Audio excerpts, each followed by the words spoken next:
Hi, welcome to the rule of acquisition number 18. This is the continuum of constraints. And the 18th rule of acquisition is that scientific progress requires constraints, but not too much. Human imagination is wonderfully limitless. However, it is possible to become lost in fantasy, which results in stagnation in the real world. And you can, you've ever heard people use the expression, you're going off like wild horses, and that's partly where that expression comes from. So if we apply constraints to the horses, we can rein the horses in, train them, constrain them, and then using that imagination, the horses being the metaphor for imagination, then we could use that imagination for good, useful purpose, getting work done. But if we apply excessive constraints, we lead to stagnation. These kind of constraints are more like, what we have is irrefutable, and you should never bother to question it, and da-da-da-da-da. Those are the constraints, or over-constraints that lead to stagnation. And an idea of a wrong constraint comes back in the day when they were searching for a better superconductor. What you're seeing here is a crucible with a superconducting material and a supermagnet suspended over it. You've seen this demonstration, I'm sure, hundreds of times. There's plenty of YouTube videos about it. But there's a story that comes from a university back, I think it was in the 90s, or maybe it was the 80s, I don't remember where the story came from. The researchers had a whole bunch of graduate students, and they told them, listen, we're going to be mixing up a whole bunch of chemicals and putting them in a kiln, and those are going to become our test samples for the new superconductor. So basically, we're still doing chemistry the way the alchemists did it. We're mixing stuff up randomly and testing them to see what we got. But one of the rules of thumb they had was that if the sample comes out green, don't bother testing it for superconductivity. Because based on past experience, nothing green was a superconductor. And that was told to everybody, but luckily for the university, they had some foreign exchange students who didn't understand English well, and they missed that or whatever. And they ended up testing a green specimen that turned out to be the best superconductor they had found to date. Okay, so we've got to be careful not only with too much constraints, but wrong constraints as well. The new one is just more simply, scientific progress requires constraints, but not too much. Constraints may come in many forms. Mathematical rules, okay? 1 + 1 = 2. Rules of philosophy, which some people mistake philosophy as religion. Sorry, philosophy is logic and reason. You PhDs out there, you are doctors of philosophy. You are doctors in the ability to use logic and reason. And the rules of nature, okay, formally physical, these are companion rules to the rules of acquisition. And then there's, of course, rules of acquisition, which are two-way. They help you constrain physics, but also break through constraints. They work both ways. Then there's funding constraints. Obviously, if you don't have enough money to make the experiment big enough, you may not see the new marvelous phenomenon. Limitations of existing technology. Does the existing technology allow you to measure things that fine of a resolution or that detail? Time constraints, erroneous knowledge, wrong rules, all different kinds of constraints. And mathematics requires constraints because according to the rules of acquisition number 12, mathematics is a superset of nature. In other words, mathematics can explain boundless types of universes. Mathematics allows you to model over unity and perpetual motion and all that stuff. Okay, so without constraints, mathematics can lie to you. And the rules of nature is, again, the companion set to the rules of acquisition. And I'm just not going to read these to you. And if you notice, some of these rules of acquisition, some of these rules of nature are companioned or paralleled in the rules of acquisition.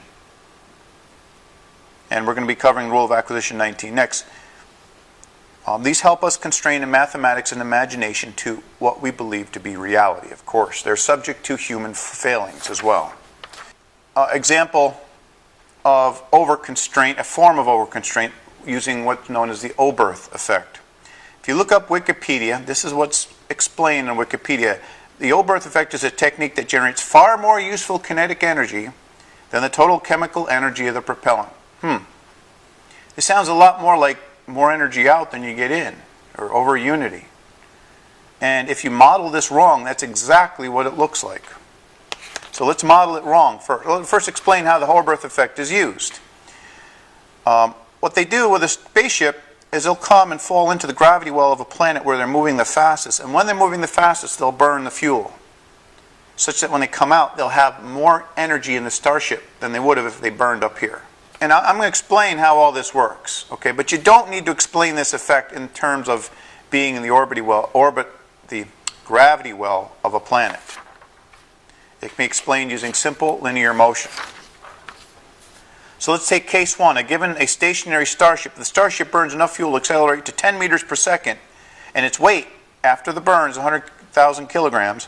What's the kinetic energy? Well, you do, 1/2 mass times velocity squared. That's 1/2 mass times velocity squared is 5 megajoules. Okay, since we started from stop, the change is 5 megajoules. But we're given the same starship already traveling at 100 meters per second. If the starship burns the fuel at that point, what will be its final kinetic energy? Well, burning the fuel is only going to add 10 meters per second to the velocity. So if we just take 1/2 mv squared, but we put 110, okay, we get 605 megajoules. Okay, before the starship burned its energy, it was at 500 megajoules. And then after we burned, we got 605 megajoules. So our change, the fuel added 105 megajoules to the result. So you can see where we burn our fuel can determine how much energy we can get out of that fuel. If we started at stop, we get 5 megajoules. If we were in the gravity well of a planet where we're going very, very fast, or whatever, in this case, if we're already going 100 meters per second, we just increased it by 105 megajoules. So based on the initial velocity of the ship, we can add a much, much more kinetic energy to the starship than the energy contained in the fuel itself. So this looks like every bit of the word. It looks like over unity. So how are we in violation of over unity? Well, the cause of the problem is we've oversimplified. And oversimplifying is a form of constraint. It can also be looked as a form of ambiguity. But we overconstrained the problem. We failed to model the whole system. We didn't apply the mathematics properly because we didn't model the whole system. We treated the propulsion system as oversimplified abstraction. So let's do this with a two-body solution. Let's say that we have two kilogram balls held together by a spring. The red ball is going to be the part, like the starship, the thing we want to accelerate. The spring and the ball that gets shot off the back, that's kind of the metaphor or the equivalent of the fuel. In case one, where the balls are stationary, that minute we fire the spring, I don't know if you can see the spring, but there's a spring there. That spring is going to part 1 meter per second to each ball, both going in opposite directions. Okay, the total kinetic energy added by the spring is 2 joules. Because 1/2 mv squared plus 1/2 mv squared is 2 joules. Red only increased by 1 joule. So therefore, even though the spring adds 2 joules, only 1 joule goes to what we really need to happen. Okay, so let's look at case 2. In this case, the pair of balls with the spring are now initially traveling at 10 meters per second. Okay, that means there's 100 joules in the red ball and 100 joules in the blue ball of energy, using 1/2 mv squared, of course. Okay, so now, at a little bit later, the spring fires, and it propels more energy, it propels the red ball faster, and it slows down the blue ball. Now, the red ball, because now it's running at 111 meters per second, no, that should be meters per second, it's now got the energy of 121 joules. But the blue ball, because it's now going slower, only has 81 joules in it. So therefore, the red ball went from 100 joules to 121 joules with a change of plus 21 joules. And the blue ball went from 100 joules to 81 joules, a subtraction of minus 19 joules. It went down 19 joules. Okay, but the overall change is 21, 19. The overall change is 2 joules. So the spring did the same thing it did before. The spring added 2 joules to the system. Okay, but the effect on the red ball was to add 21 joules, but it ended up subtracting 19 from the blue ball.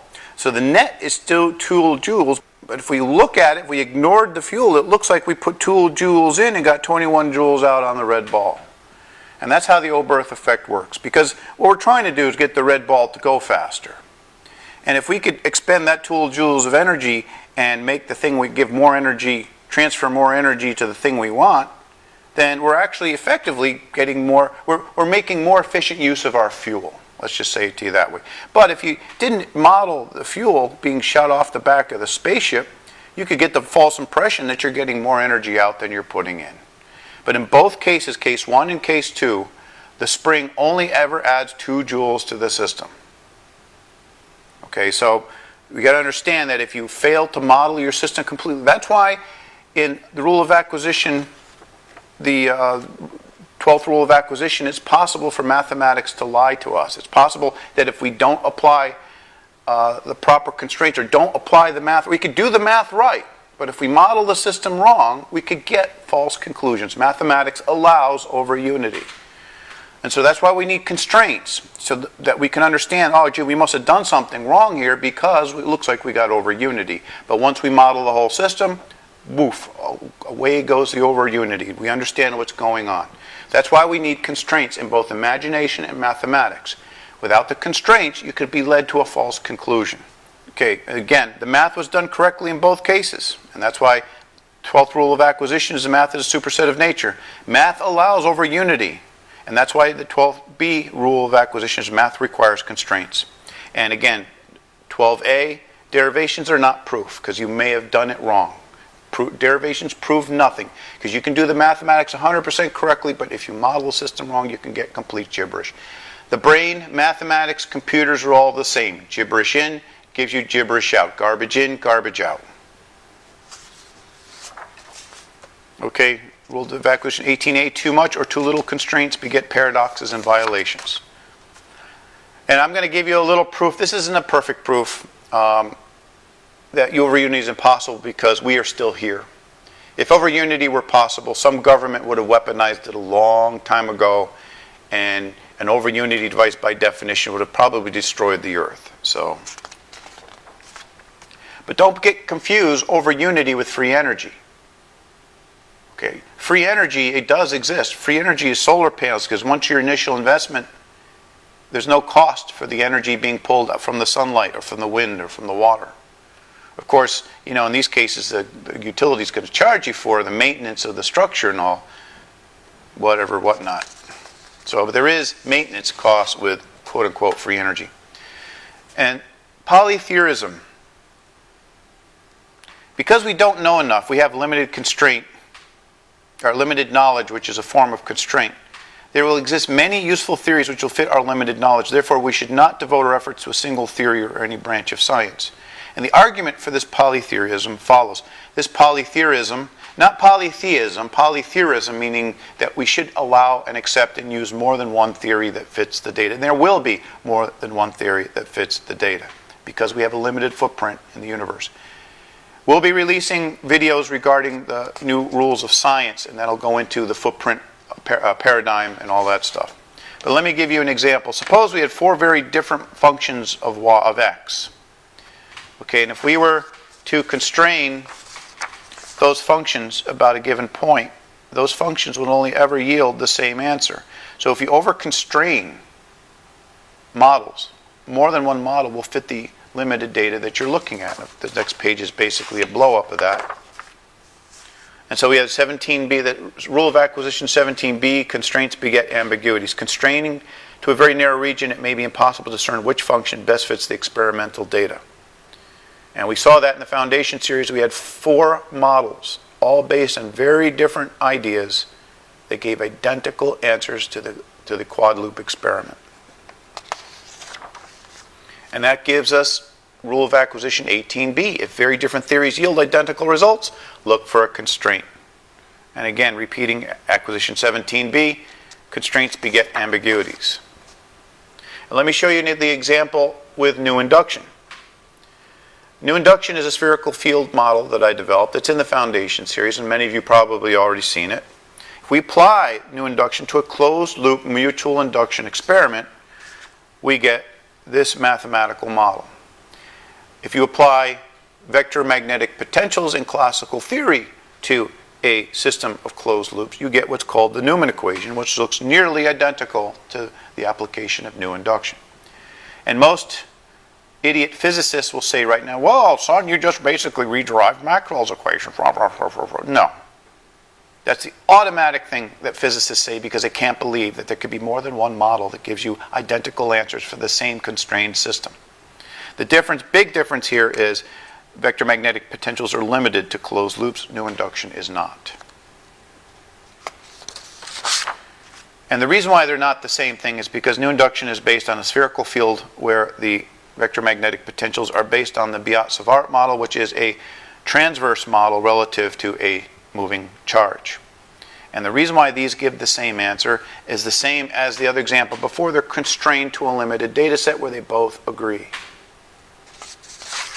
And this is the example used previously in other rules of acquisition, that if you have a limited data set, it's possible to get more than one function to fit those data sets. And then if you increase the number of points, increase the data set, you can disambiguate one from the other. But the cool thing is you kind of need this.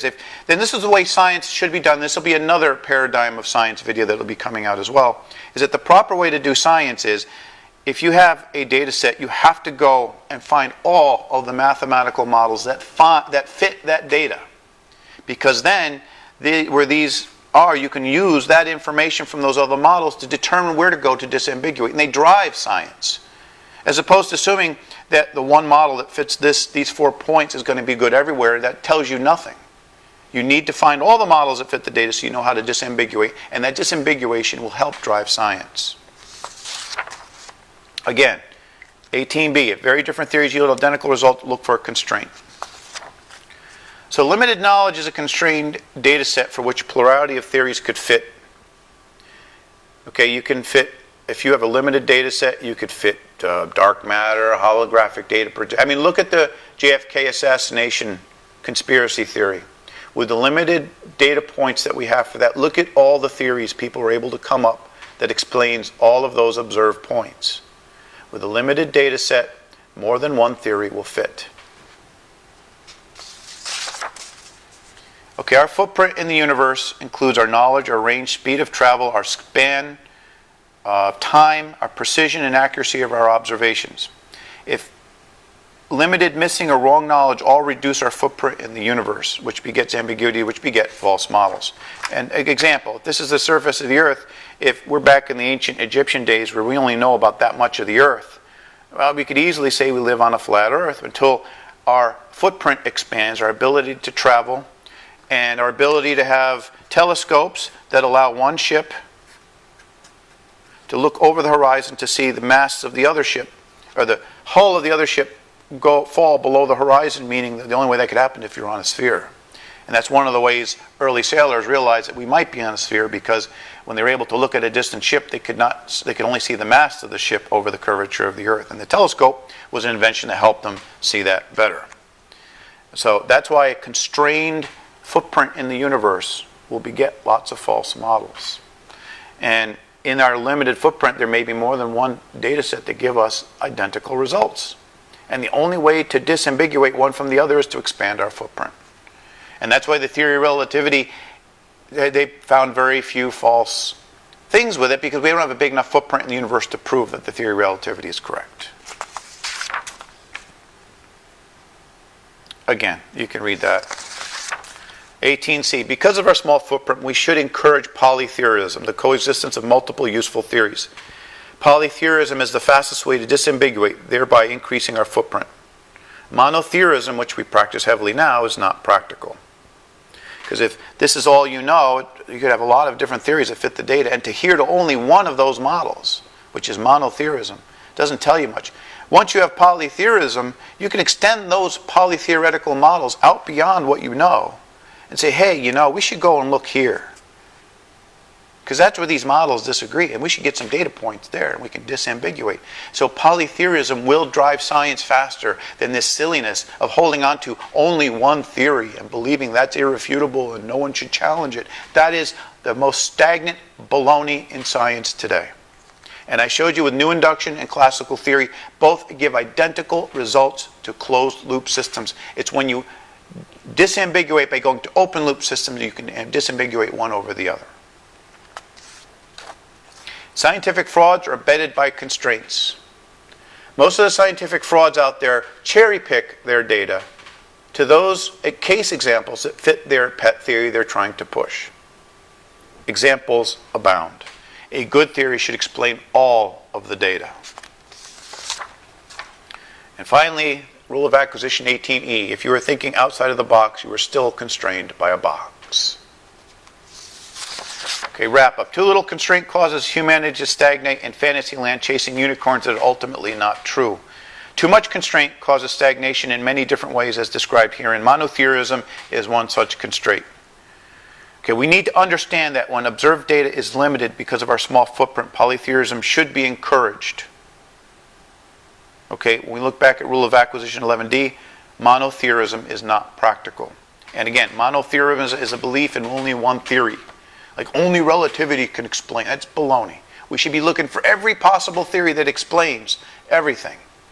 And then, where those theories disagree, that's where we need to sail to. That's where we need to fly our spaceships to. That's where we need to go.